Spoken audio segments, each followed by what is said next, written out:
अगर मैं आपसे कहूं कि दुनिया में एक ऐसी ट्रेन भी मौजूद है जो लाहौर से कराची तक का सफर सिर्फ 1 घंटे में ही तय कर सकती है।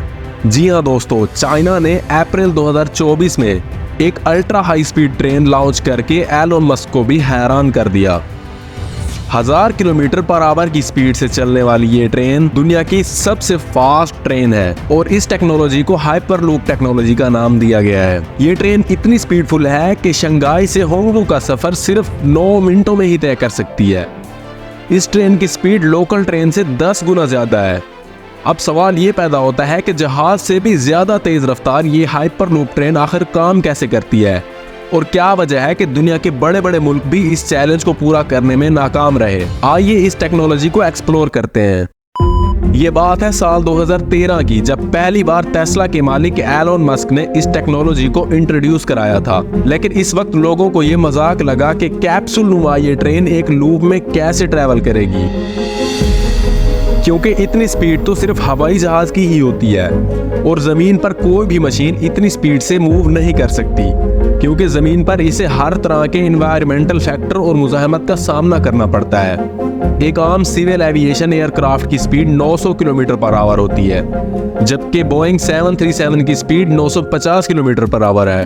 बोइंग 747 जो कि दुनिया का तेज तरीन हवाई जहाज माना जाता है, इसकी स्पीड भी 1100 किलोमीटर पर आवर ही है। दोस्तों, आधी दुनिया तो इस वक्त हैरान रह गई जब साल 2018 में दुबई ने इस हाइपरलूप ट्रेन पर काम करना शुरू किया। इस ट्रेन की कामयाबी देखकर दुबई ने इसको वर्जिन हाइपरलूप का नाम दिया और दावा किया कि अबू धाबी से दुबई तक का सफर सिर्फ 12 मिनटों में ही तय किया जा सकता है। दुबई के बाद जापान ने भी इस हाइपरलूप टेक्नोलॉजी पर काम किया और रिसेंटली चाइना इस प्रोजेक्ट को सक्सेसफुली कंप्लीट कर चुका है। इस ट्रेन को चीन ने फ्लाइंग ट्रेन का नाम दिया। इस ट्रेन का सबसे बड़ा चैलेंज इसका रेलवे ट्रैक है। इस ट्रैक की सबसे खास बात यह है कि ये एक वैक्यूम ट्यूब की तरह का एक लूप है जो कि फुली कवर्ड है। इस लूप में हवा का दबाव बहुत ही कम होता है, जिसकी वजह से ट्रेन इजीली मूव करती है। इस ट्रैक को बिल्कुल सीधा डिजाइन किया गया है, क्योंकि इस ट्रैक में ट्रेन कोई भी मोड़ नहीं ले सकती। ये ट्रेन फुली ऑटोमेटेड होती है, तो इसलिए मोड़ हादसे का बायस बन सकता है।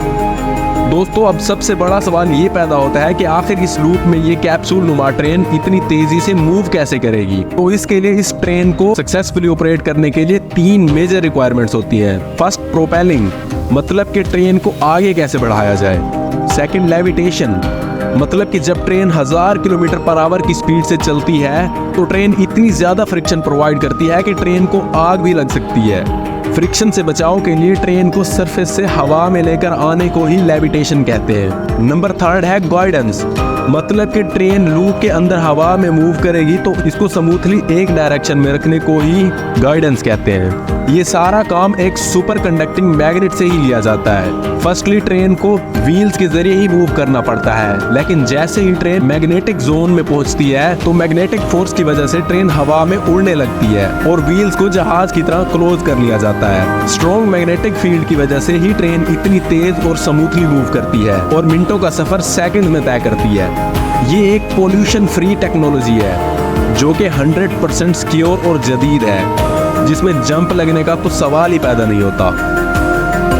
हाइपरलूप टेक्नोलॉजी बहुत ही महंगी तरीन टेक्नोलॉजी है, लेकिन चीन के लिए ये एक खुशी की बात है, क्योंकि चाइना का रेलवे ट्रैक दुनिया का सबसे लंबा रेलवे ट्रैक माना जाता है, जिसकी लंबाई 42,000 किलोमीटर से भी ज्यादा है। चाइना ने कहा है कि फ्यूचर में वो हाइपरलूप टेक्नोलॉजी को 4 गुना ज्यादा यानी 4000 किलोमीटर पर आवर तक ले आएंगे। दोस्तों, सुनने में तो ये एक अजीब लगता है, लेकिन आपको तो पता ही होगा कि चाइना कभी मजाक नहीं करता। अगर सच में चाइना ने ऐसा कर दिखाया तो इतने बड़े चाइना को एक ही दिन में घूमा जा सकता है। दोस्तों, आपको ये वीडियो कैसी लगी कमेंट में जरूर बताइएगा और इस तरह की मजीद इंफॉर्मेटिव वीडियो के लिए एक्सप्लोर वाईटी को सब्सक्राइब करके बेल नोटिफिकेशन ऑन कर दीजिए ताकि कोई भी इंटरेस्टिंग वीडियो आपसे मिस ना हो जाए। मिलते हैं अगली एक और इन्फॉर्मेटिव वीडियो में, तब तक के लिए अल्लाह हाफिज, गुड बाय।